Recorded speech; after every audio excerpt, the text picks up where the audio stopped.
What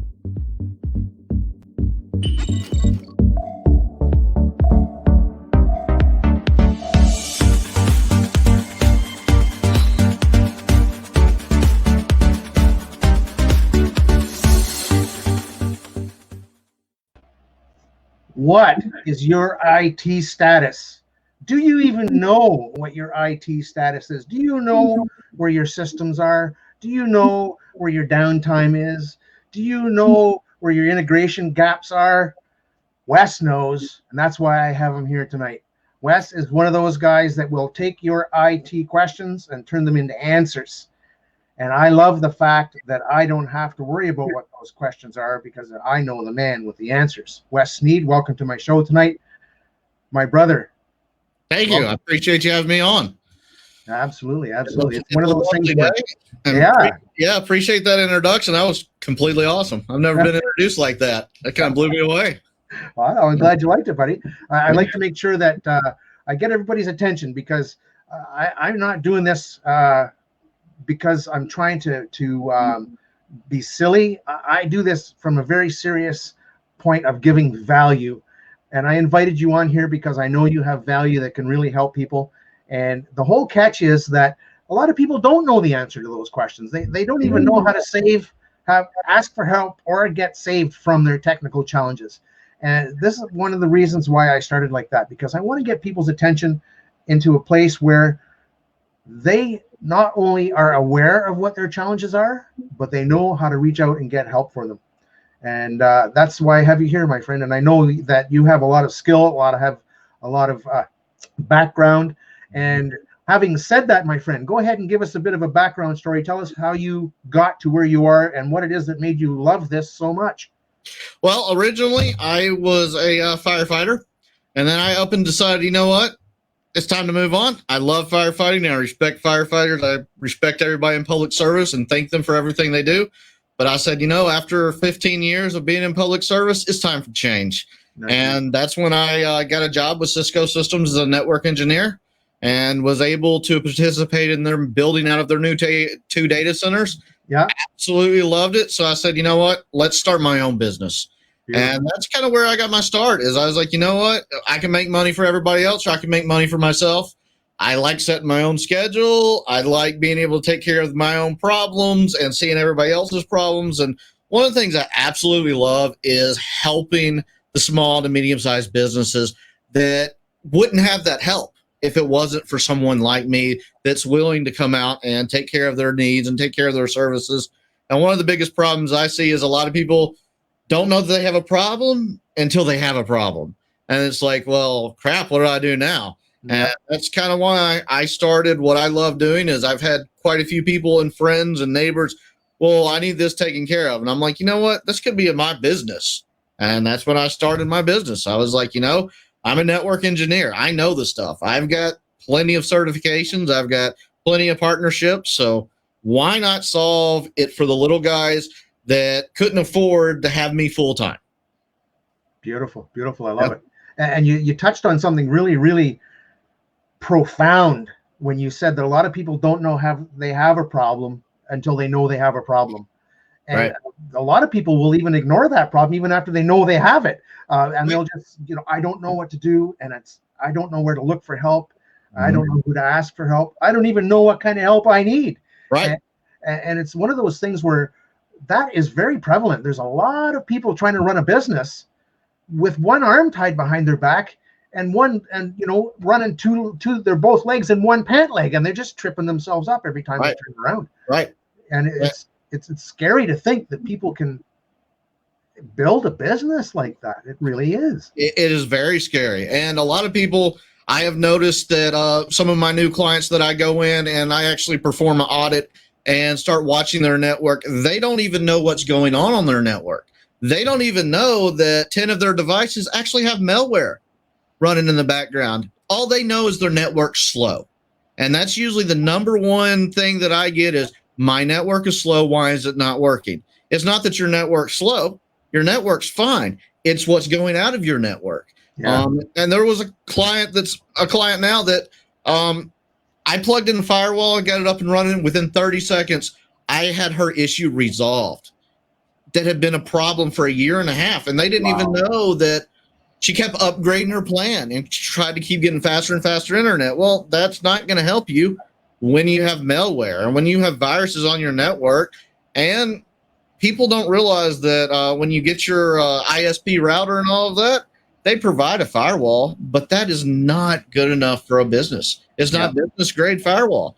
And 80% of all businesses that get hacked go out of business within 3 years of them getting hacked.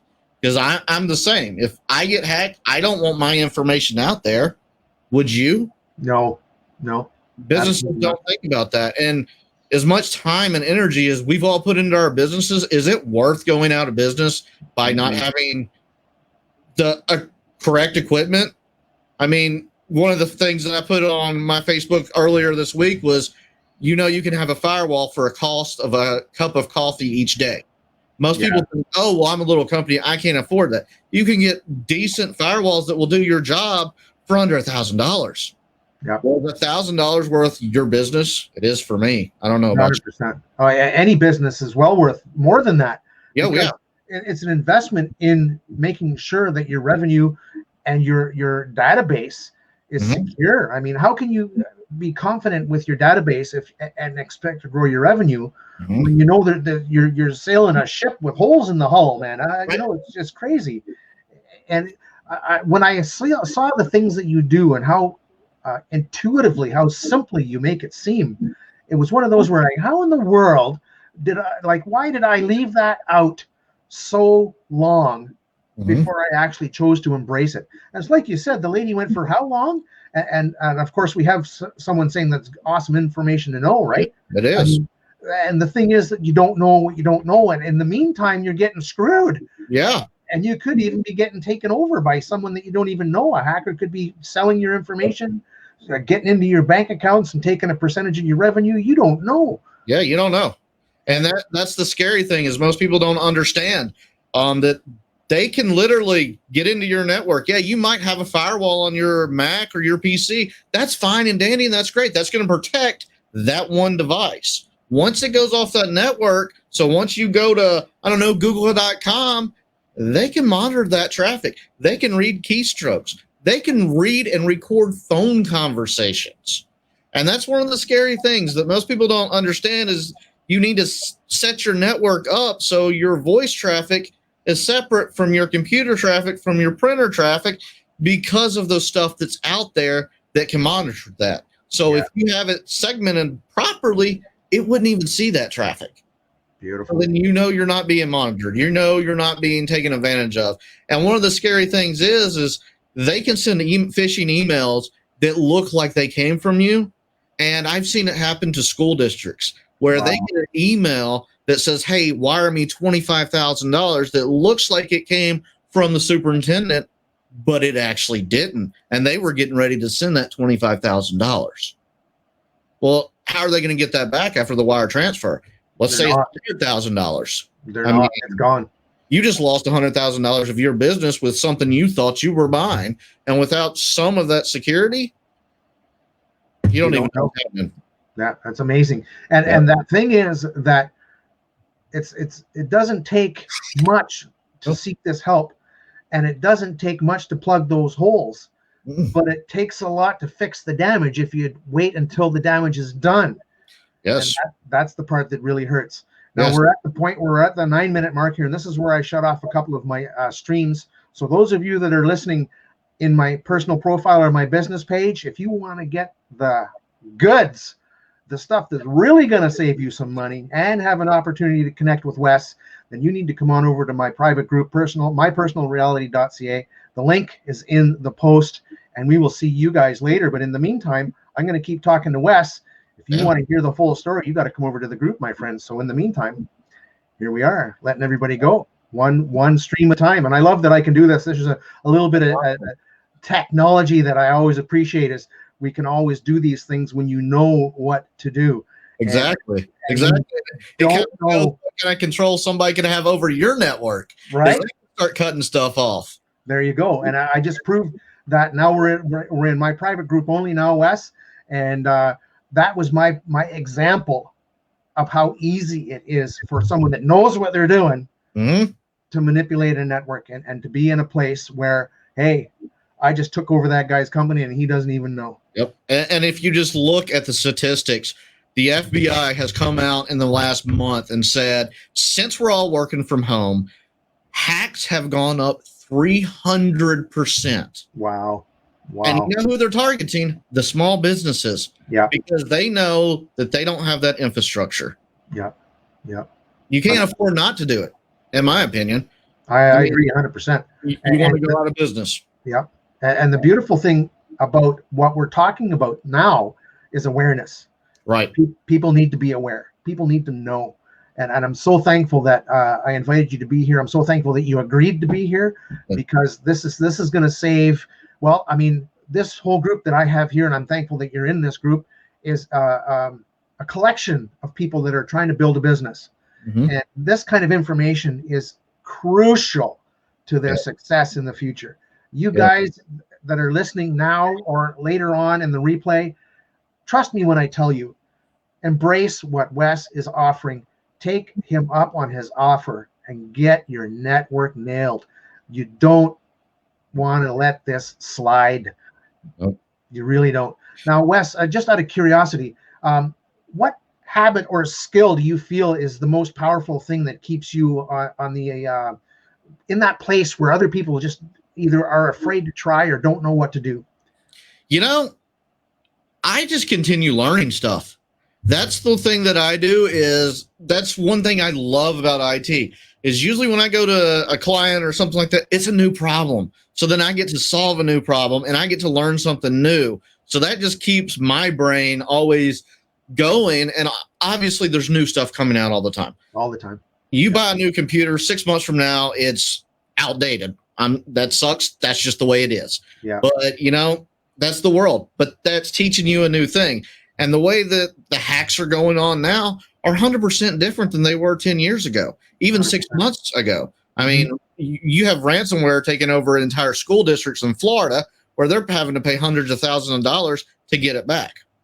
I mean, unfortunately, hackers have unlimited budgets and they have unlimited time. So are you going to eventually get hacked? Most likely, but you can stop it. There you go. And that's powerful right there. That tidbit right there is most likely, but you can stop it. Yep. That's worth repeating. Most likely you're going to get hacked, but you can stop it. Stop it. And me as a hacker, if I'm looking at a network and I see a firewall on that network, and then I'm looking at your neighbor's network and there's not a firewall, which way do you think I'm going to go? I'm going to make it easy on myself. I'm not stupid. I'm going to say, you know what? I'm going to go to your neighbor's network. 100%. 100%. Low-hanging fruit. Why not? Yeah, exactly. Right. And one of the scariest things I see is you go to a hotel, you go to McDonald's, Burger King, wherever, they give free Wi-Fi. That is awesome. Make sure you're using a VPN. If you're not using a VPN, that means your traffic, I could sit with my laptop and record your phone calls, record your keystrokes, record everything just by you logging into that network for free. And I could even install something on your computer that you don't even know is there and wait till you get home and you plug it in, you go to bed. I boot your computer up and I download everything on your hard drive. And I do that every night and you don't even have a clue. Sometimes it takes 6 months for major companies. We're talking IBM come to figure out they've been breached. And they have millions of dollars that they spend. Well, that just shows you how dedicated hackers are. Yeah. And it's not your kids sitting at home anymore. No. I mean, it is your countries. That's right. That's right. Now, what about that question there, Wes? Is there an app for VPN? There is an app for VPN. There are several out there that are excellent, and I highly recommend. It totally depends on your system and what you have. If you don't have a Cisco Meraki infrastructure and stuff like that, if you do, let's say you do, I would recommend AnyConnect by Cisco. If you don't have one, I would recommend VPN Shield. There's several other ones out there. Like the one I personally use is ExpressVPN.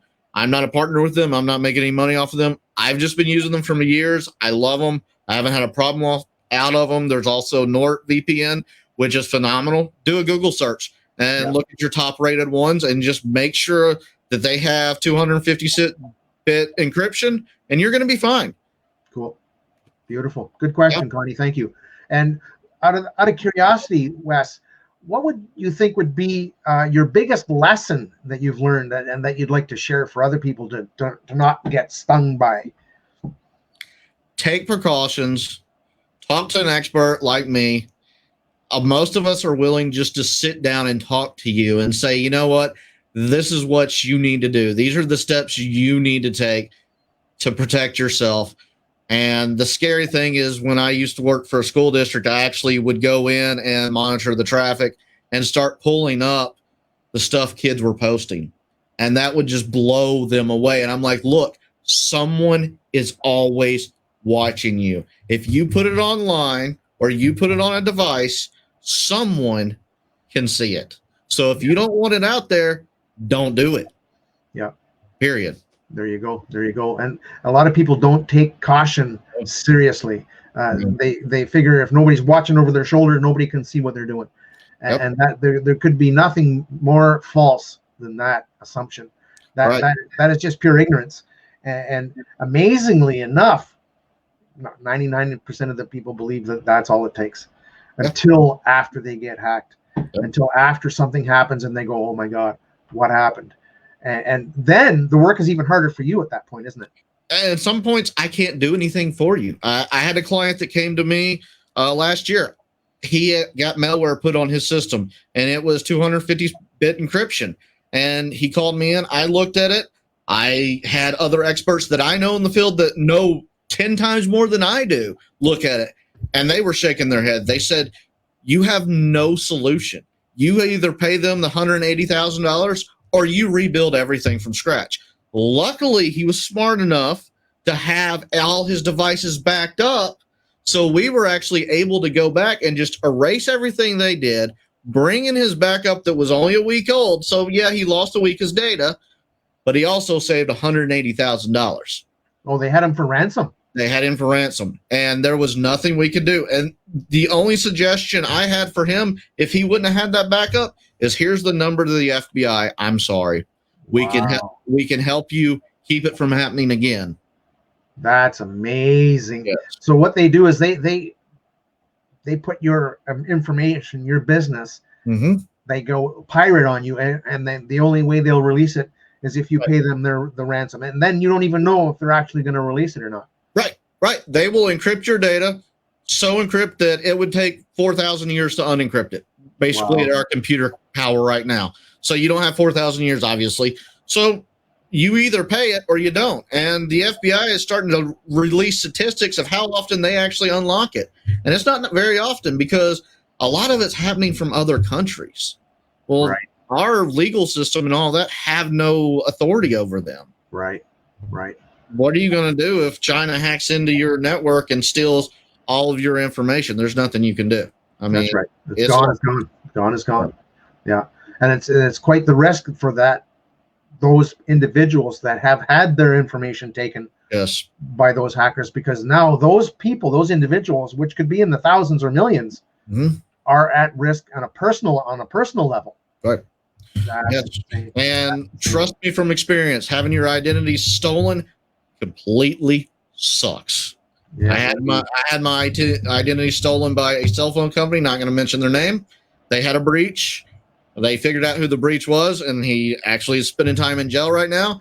But the harm was already done. My information was already out there. You can't take that back. No, that's right. That's amazing. You know, you're giving me shivers of appreciation, because I'm aware of how important this is on a much higher level now. Right. Because as much as I thought I knew, I didn't realize it was quite that extreme. And you know, you hear about the Capital One and so on and so forth getting hacked, and there's only 16 million individuals that lost. And it's like, wow. Yeah. There's a lot of potential for people to get harmed and ransomed and all kinds of crazy stuff. What advice would you give someone that wants to start in your career and is just beginning? What would be the biggest guidance that would help them get it kind of like a solid head start in doing what you do? I would definitely say go to schools and get your certificates. I'm not saying don't go and get a degree. Some people do that, and it's awesome and fantastic for them. Some people just need the certifications. That's one thing I love about the tech industry is it doesn't matter if you have a degree or not. As long as you have that training and hands-on experience, I would say definitely figure out what branch you want to go into. That's the hardest part. And that took me a while to figure out because there's so many different branches in IT that most people don't realize. Like, I'm a network engineer. Most people don't even know what that is. And they just think, okay, he does computer stuff. Yeah, you're right. I do computer stuff, but I don't build programs and I don't build apps. And that's what people don't understand.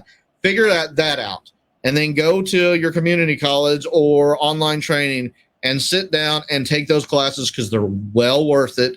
And then get with a mentor. I actually mentor people that want to get in my field because I actually love teaching people. I love giving you that knowledge to move on and to train. But the certifications, in my opinion, hands down, are the best you can get. Some are better than others, but you need to start getting that experience. You need to start getting that certifications.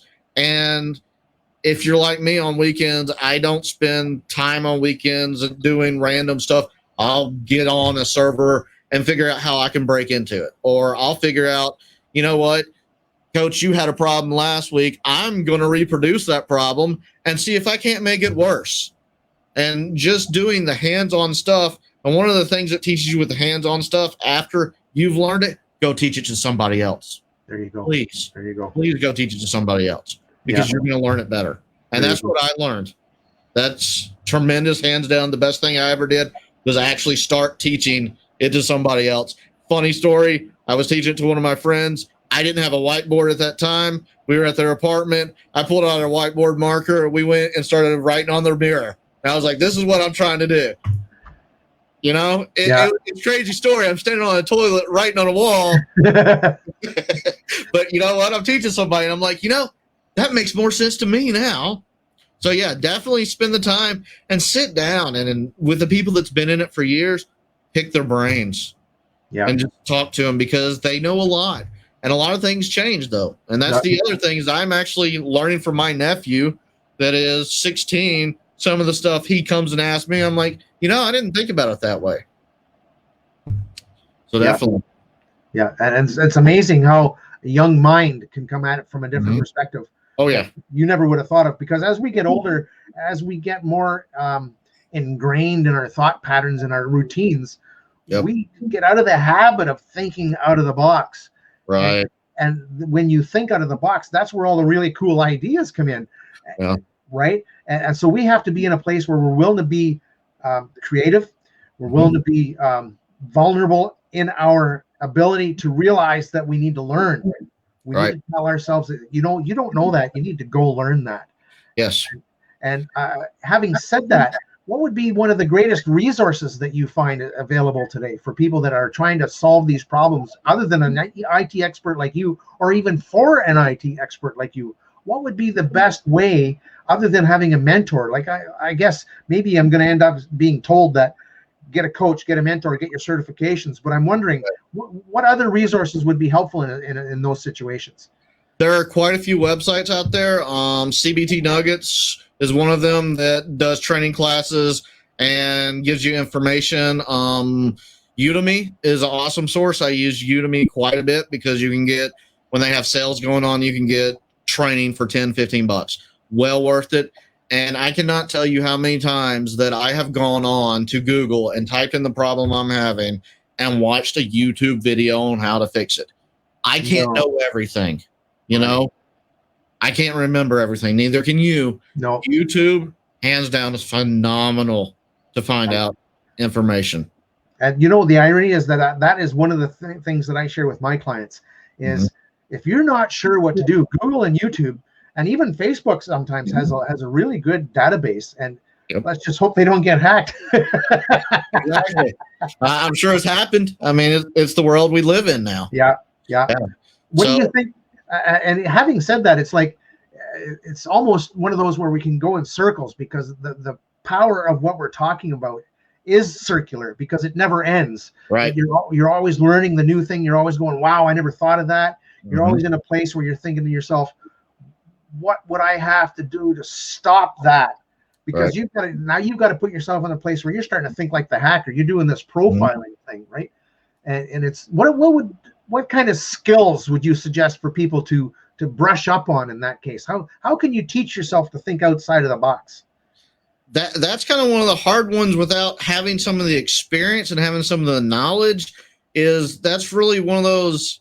It's really hard for people that don't have the background in that to say, okay, this is what I need to think about, because it's so complex. It's not easy. And that's why when you get the updates, they push out updates on Windows and Mac and all. That's why it's so important to install those. It's not just because they're updating something that's going to do this, this, or this. It's actually patching most of the time security points that they found where people have broken in or could break in. That's usually why the patches go out. And it's a layered approach when it comes to security. There is not one solution for all. You've got to use several solutions. And one of the biggest solutions that you have is your firewall. The next that you need to have in place is good policy and good employee training. You need to train your employees to use X amount of passwords with X amount of characters, because the way they do hacking is they actually go and download a dictionary that's got every word in it. And they will actually try and run that through all of your passwords. Well, let's just say your password's your dog's name. Do you not think your dog's name is in the dictionary? Yes, it is. Now they've gotten even smarter where they're putting numbers after it. So now they're saying your dog with a number that your dog was born in or whatever you use.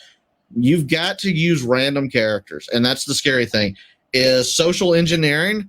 If I was wanting to hack into, say, your profile, I would go look at your Facebook, look at your children's name, look at your dog's name, look at some of your posts, see what's going on, because who does not use something that's going on in their life or something they love that's easy to remember as their password?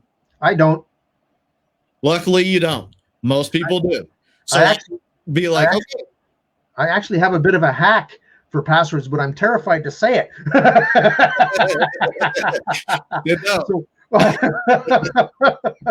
And I'm curious, having said that, and you said random characters, is there, that's almost impossible to remember on a site by site basis. There's no way to remember that. And your vault can be hacked where your passwords are kept. Right. So it's one of those things where what is the best approach to developing or creating and storing passwords? I use an app, and the thing that I love about the app is, and most of the password management apps do this, is it's dual authentication. So they've got to also have my master password, which is more than 12 digits. I'm above 12 digits. That's all I'm going to tell you. It's above 12 digits. So they have to have that, and they have to have my phone. They can't have both of those at the same time. Dual verification is the best way. Verification. So it's going to send me a text message, and it's going to have me enter an 8-digit to 10-digit PIN code to verify that this is me. What I like about the apps, they use a program that's called Zero Trust, so that none of that information is actually stored on their server, or any of that password information is actually stored locally on your device. And it's heavily encrypted. I think it's 450-bit encryption. So very heavily encrypted. So if, say, a hacker was to steal my password vault, they would have to have the decryption key, which is over 256 bits. So that's 256 different characters that they would have to have line up perfectly to get just to the login. So then they're going to have to get to the login and get my username and password and the text message. So that's kind of the layer approach that you would want to have into place for that. I personally use LastPass, and it's just because it fills in the passwords for me when I go to the sites I need to go to. It does an excellent job of storing passwords and storing information where I can find it and have it very easy filled out. One of the features I absolutely love about it is you can set it up where it will auto reset and auto change passwords. To me, that is phenomenal because I have it set up, say Facebook, MySpace. If people remember MySpace, don't use it anymore. Perfect example, but it changes the password every so many days. So I don't even have to worry about going in and changing the passwords. Your weakest link and the number one reason you are probably going to get hacked is your password. I was thinking that. Now, what about staying logged in? Does that make a difference? It does. It does. A lot of times people will just close out the tab and all of that. Well, let's just say your network has been compromised and they haven't exactly gotten your password yet. By you not logging out, that's actually leaving the session token open. And a session token is part of the authentication. They can capture that. And now they've got your bank account. So now they can go in and actually legitimately transfer money and say, I'm going to transfer it to this account. A lot of times it's going to be really hard for you to prove to the bank that you didn't do that.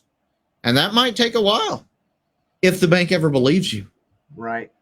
So you do recommend logging out after using everything all the time? All the time. I recommend you shutting down your computer at least once a week. And what that does is that actually cleans out the caches and the files so your stuff runs faster. I recommend a good antivirus. You must have a good antivirus. Most antiviruses now have VPNs built into them, which is kind of killing two birds with one stone. And they have malware protection built into it. You need to have that into place. You need to have just for an example, you need to have your firewall. You need to have that updated. You need to have antivirus installed. You need to have a physical firewall on your network. So you have two firewalls, basically. One on your computer that's a digital, and then you need to have an actual physical firewall on your network that monitors traffic coming in and out. Because that's one of your biggest vulnerabilities. Once you've stopped both of those points, you're pretty safe. One of the downsides that I will throw out there is if you're in a secured network and you know it's secured, don't use a VPN because of the fact that a firewall only sees that traffic going in and out. It can't read the encryption. So let's say you have malware on your laptop.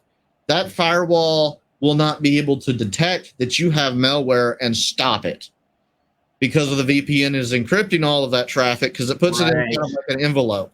It can't read it. All it sees is its traffic. Well, if you know your network's secure, don't use a VPN because you know yours is secure so that the firewalls I sell have anti-malware protection built into it to notify me or notify the user, hey, you've got malware on your system. This is where it's at. This is where it's going to. And these are the steps you need to take to stop it from getting out. I've already blocked it as the firewall. I'm not letting it get out. But in case you go out to any other network, it's going to get out. So those are the key things you need to have in place.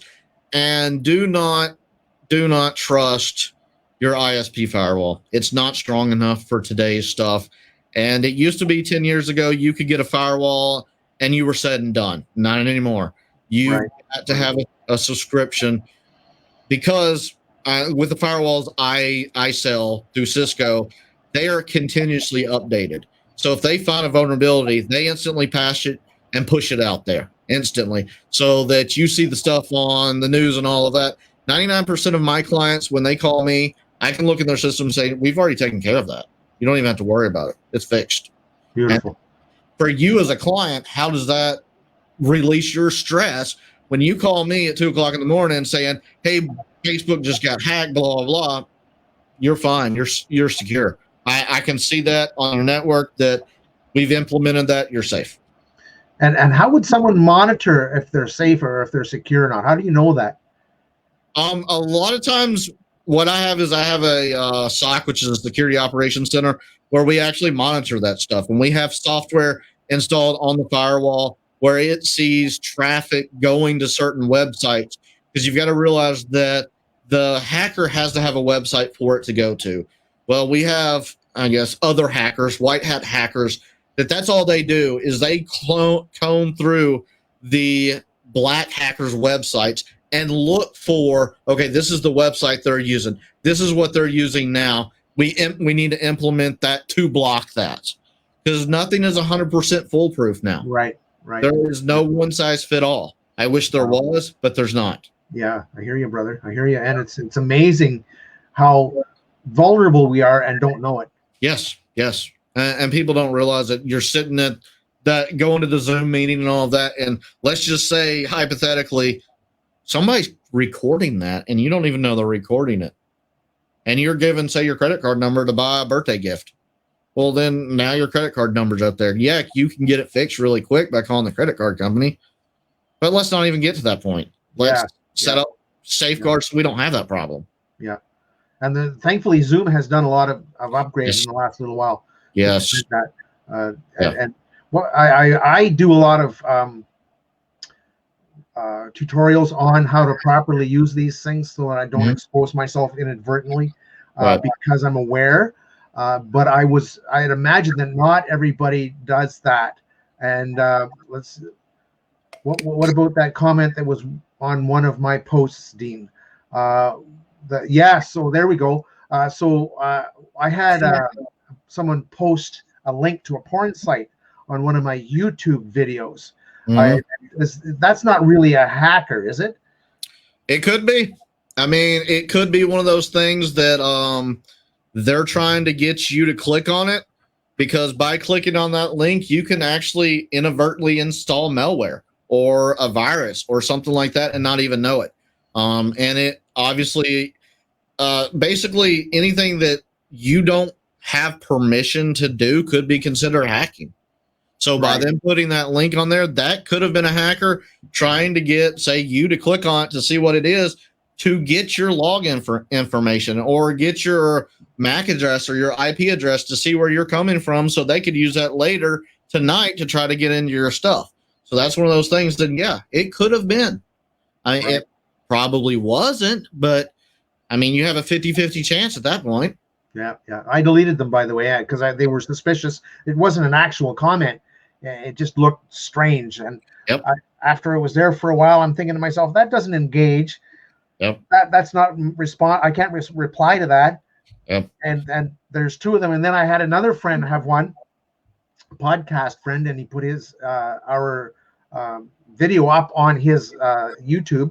And then very shortly after that, another very similar link showed up on his comments. And I'm thinking, wow, that's, what is that? And so, of course, as like a fool, just to try to figure out what it was, I clicked on it, but once I realized what it was, I got out of there and I deleted it, So, and of course, let him know so he could delete his, because I can't delete comments on someone else's YouTube channel. And I, of course, went to my own channel and deleted mine. Is there any way to prevent comments that are links that you don't want on a YouTube channel or a Facebook post or anything like that? Unfortunately, there's really not. Facebook and YouTube and all of that, they try to monitor that, but as you know, there's thousands of us and only a few of them, so they try, but there's really no way to 100% guarantee that somebody's not. I mean, you can set it where you have to approve all the comments and all of that. That's one of the security features that Facebook has built in. I use that. Yeah, I use that in my group just because I don't like ads in my group, because I'm trying to be helpful and get information out there. I'm not trying to advertise. So, yeah, though there are some safeguards, but honestly, there's really, if it's in the public, people can post and there's not much you can do about it sometimes. Yeah. Good to know. Thanks for that question, Connie. I appreciate that question. And did I leave anything out, Wes, that you'd like to share with us? One of the things I'd like to share is, if you're ever on your computer and your brain says, that's when you need to really think about what you're doing. If you've got that little inkling of, should I open this email or should I click on that link? Stop.